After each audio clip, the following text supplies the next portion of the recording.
5.18 광주민주화운동 폄훼 발언 논란이 일파만파 번지고 있는 상황입니다. 5.18은 폭동이다, 유공자는 괴물 집단이다, 이렇게 원색적인 비난이 쏟아졌던 지난 8일 공청회에서 나온 발언들 좀 더 자세하게 들여다볼 필요가 있겠습니다. 들어보고 이어가겠습니다. 5.18은 북한 특수군 600명이 일으킨 게릴라 전쟁이다. 그 다음에 시위대를 조직한 사람도 없고 지휘한 사람도 한국에는 없다. 그 다음에 광주의 영웅들은 이른바 북한군의 부역한 분화기들이다. 이런 세 가지 결론이 여기까지 나온 거예요.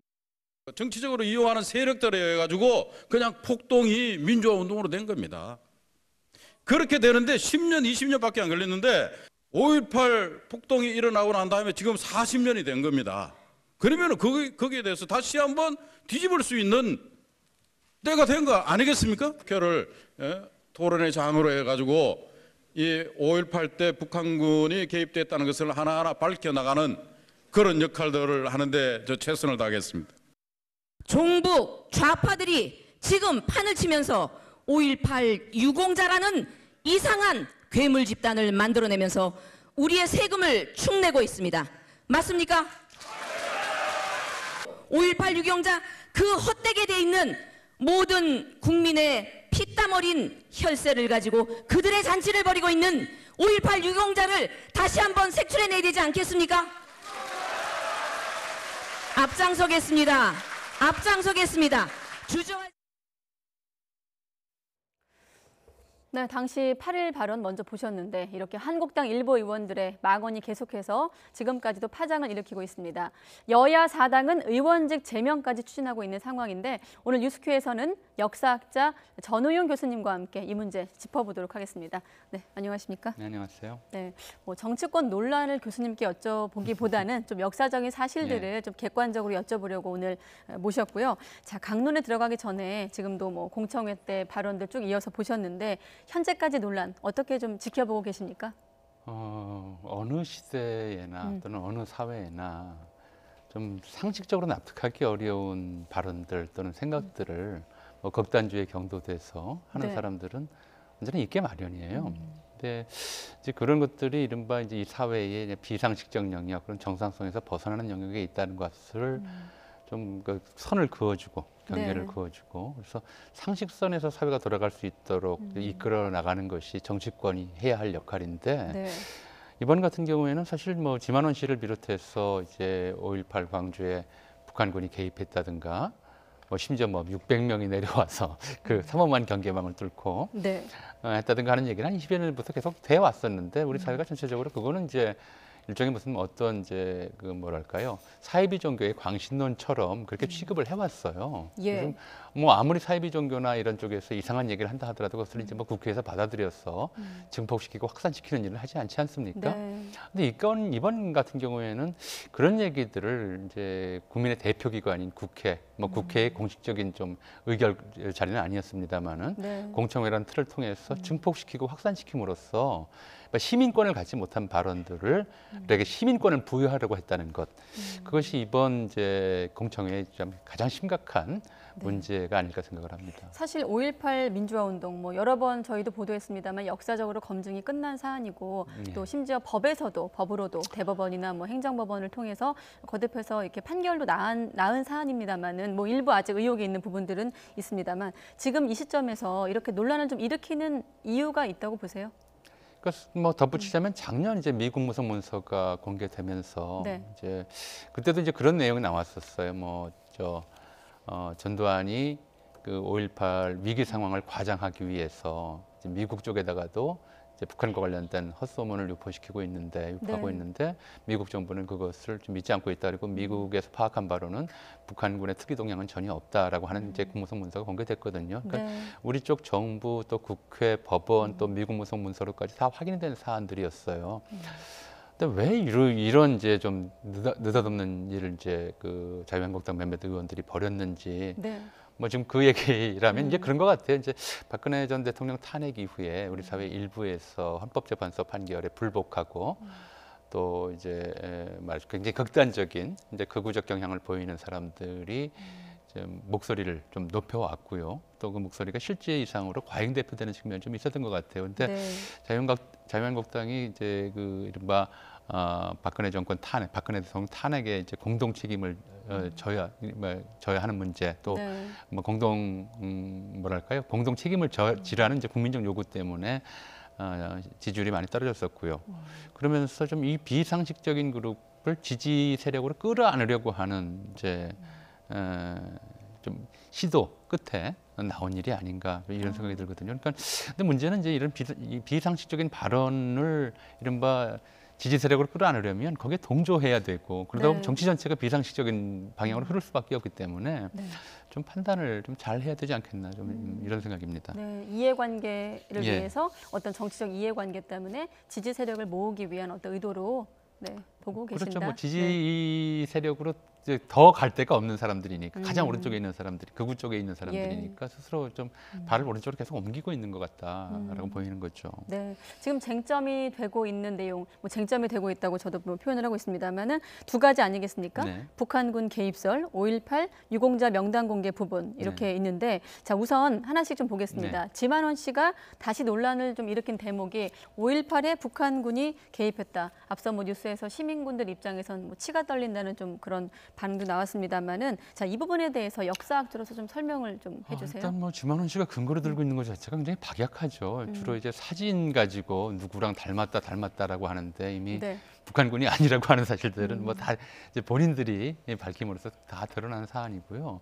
또 실제로 이제 1980년 5월 상황에서 예. 전국의 계엄령이 확대 실시되고 특히 이제 광주 일원에 삼엄한 계엄령이 펼쳐져 있는 상황에서 북한군 600명이 들어왔다가 아무 흔적도 남기지 않고 돌아간다고 하는 것은 무슨 외계인이 아닌 이상 불가능한 일이었고요. 특히 네. 휴전선 일대의 동향을 면밀히 그 당시 이제 위기 상황에서 관찰하고 있던 미 국무부에서도 이제 북한군이 뭐 들어왔다거나 혹은 그와 관련된 움직임조차도 없었다고 이미 이제 밝힌 내용들이 공개가 된 상황이거든요. 예. 그러니까 이거는 뭐 사실 자체로서 의심할 건덕지가 없다라고 판단할 문제인데, 그러니까 뭐 거의 이제 뭐 외계인이 들어왔다고 한들 뭐 누가 뭐라고 그러겠습니까? 예를 들어서 네. 그런 정도의 이제 좀 몽상이나 망상에 가까운 이야기인데, 예, 그게 이제 그래서 이 문제는 뭐 아직도 이제 그걸 정말 의심스러워 한다면 이번에 구성된 이제 진상조사위원회에서 한 번 더 밝힐 수는 있겠죠. 근데 밝힌다고 네. 다른 그동안 밝혔던 얘기들이 바뀔 것 같지는 않고요. 또 네. 전두환 스스로가 그 당시에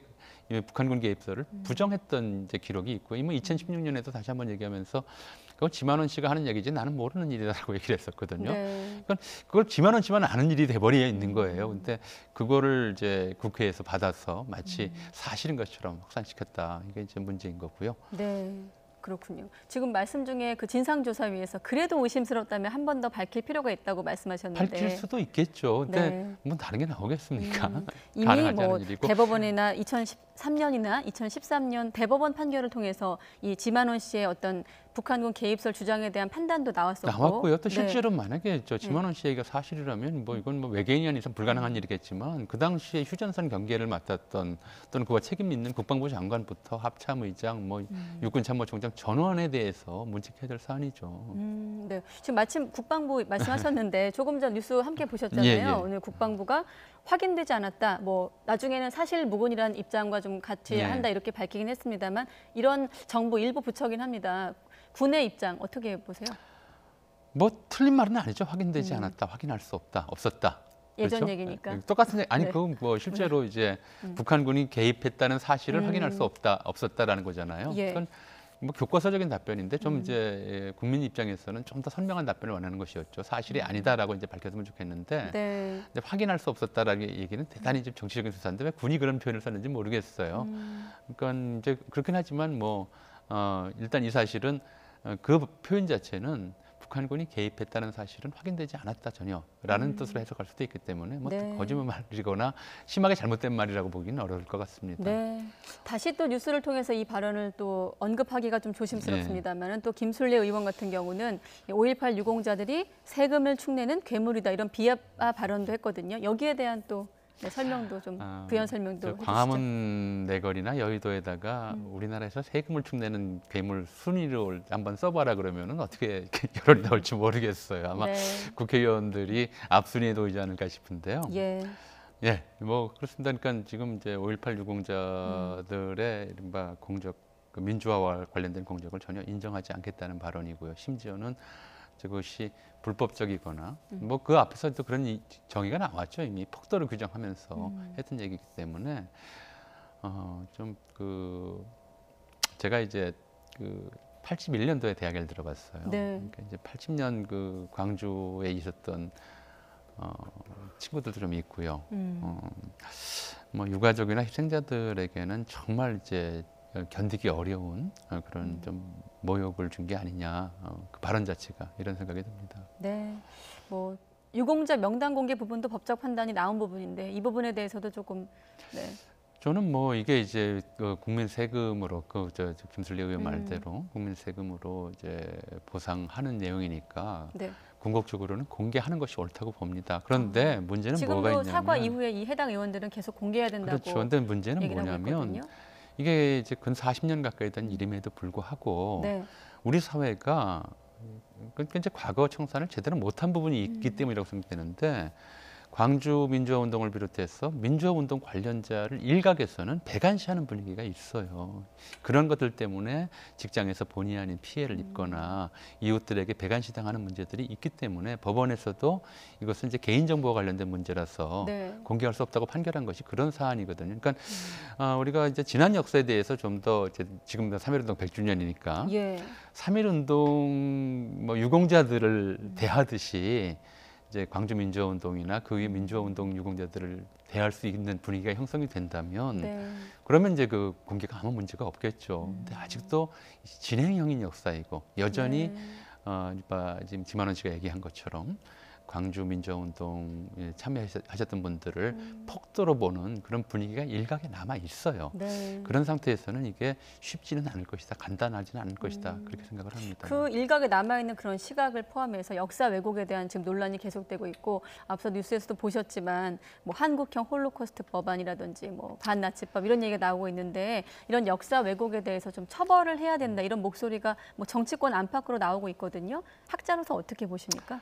사실 우리가 일본의 이른바 이제 정군 위안부 강제 동원에 대해서도 네. 명확한 좀 사죄를 못 받고 있잖아요.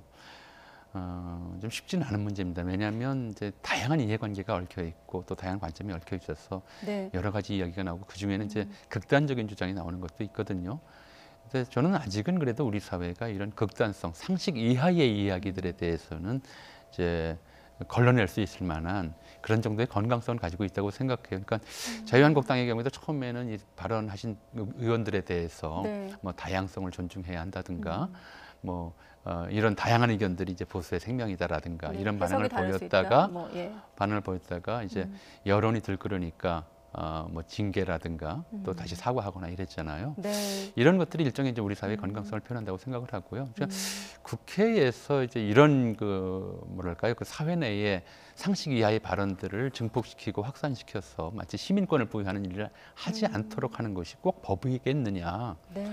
이제 법으로 할 문제라기보다는 좀 유권자들이 각자 현명하게 판단해서 처리할 수, 좀 걸러낼 수 있는 그런 문제일 거라고 생각을 합니다. 네, 건강한 상식이 좀 필요한 예, 예. 잣대이다 이런 예. 말씀이신데 현실 정치에서 이루어지고 있는 어떤 역사 문제에 대한 접근법 좀 큰 틀의 얘기긴 합니다만 오늘 이 시간에 좀 하기는 시간이 많이 걸리겠습니다만 좀 간단히 요약을 한다면 어떻게 지켜보고 계세요? 그러니까 우리 헌법 전문이 이렇게 돼 있어요. 유구한 역사와 전통에 빛나는 우리 대한국민은 3.1운동으로 건립된 대한민국 임시정부의 법통과 불의에 항거한 4.19 민주 이념을 계승하여 이게 이제 우리가 헌법으로 약속한 공동체의 네. 정신이거든요. 그러니까 국가 공동체는 다른 것이 아니고 역사 인식을 공유하는 사람들이에요. 그죠? 그러니까 4.19가 불의에 항거한 것이다라고 이제 명확하게 헌법에 정리해 놓았듯이 네. 지나간 역사들에 대해서도 결국 여러 차례 논란을 거쳐서 국민적 합의들을 만들어가면서 국가 공동체가 유지되는 것이거든요. 그러니까 이런 합의들을 이루기 위한 노력을 이제 정치권에서 또 그렇고 일반 국민들도 그렇고 네. 끊임없이 지속해야 되고요. 그런 점에서 이런 합의와 완전히 어긋나는 예컨대 뭐 4.19가 폭동이었다라고 주장을 네. 한다든가 이런 주장들을 좀 비상식선에서 묶어두려고 하는 시민권을 주지 않고 묶어두는 그런 노력, 의식적인 노력이 이제 지속돼야 한다. 그래서 네. 이제 다시 한번 말씀드리지만 국가 공동체는 역사 공동체다. 그리고 이제 역사 인식을 가급적 공유할 수 있도록 함께 노력하는 이런 이제 사회 문화를 만들어야 되겠다. 네. 뭐 이런 생각입니다. 역사 인식을 가급적 공유할 예, 수 있는 예. 사회를 강조하셨는데 그렇기 때문에 앞으로 또 진상조사의 어떤 구성 과정이라든지 예. 역할에 대해서 좀 더 집중을 해야 될 것 같은데 어떻게 끝으로 좀 보고 계십니까?